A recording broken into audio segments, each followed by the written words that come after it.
న్యూజిలాండ్తో తొలి టీ20 మ్యాచ్లో భారత్ ఘన విజయం సాధించింది. నాగ్పూర్ వేదికగా జరిగిన పోరులో 48 పరుగుల తేడాతో కివీస్పై గెలుపొందింది టీమిండియా. తొలుత బ్యాటింగ్ చేసిన టీమిండియా 7 వికెట్ల నష్టానికి 238 పరుగులు చేసింది.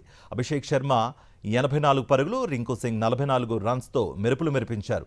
సూర్యకుమార్ 32, హార్దిక్ పాండ్యా 25 పరుగులతో రాణించారు. 239 పరుగుల లక్ష్యాన్ని ఛేదించేందుకు బరిలోకి దిగిన న్యూజిలాండ్ తొలుత దూకుడుగా ఆడింది. తర్వాత వరుసగా వికెట్లు కోల్పోవడంతో ఒత్తిడికి లోనైంది. 20 ఓవర్లలో 7 వికెట్ల నష్టానికి 190 పరుగులే చేయడంతో న్యూజిలాండ్ ఓటమిని చవిచూసింది. న్యూజిలాండ్తో తొలి టీ20 మ్యాచ్లో భారత్ ఘన విజయం సాధించింది. నాగ్పూర్ వేదికగా జరిగిన పోరులో 48 పరుగుల తేడాతో కివీస్పై గెలుపొందింది టీమిండియా. తొలుత బ్యాటింగ్ చేసిన టీమిండియా 7 వికెట్ల నష్టానికి 238 పరుగులు చేసింది. అభిషేక్ శర్మ 84 పరుగులు, రింకు సింగ్ 44 రన్స్తో మెరుపులు మెరిపించారు. సూర్యకుమార్ 32, హార్దిక్ పాండ్యా 25 పరుగులతో రాణించారు.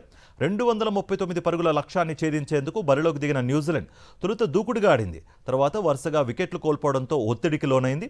20 ఓవర్లలో 7 వికెట్ల నష్టానికి 190 పరుగులే చేయడంతో న్యూజిలాండ్ ఓటమిని చవిచూసింది.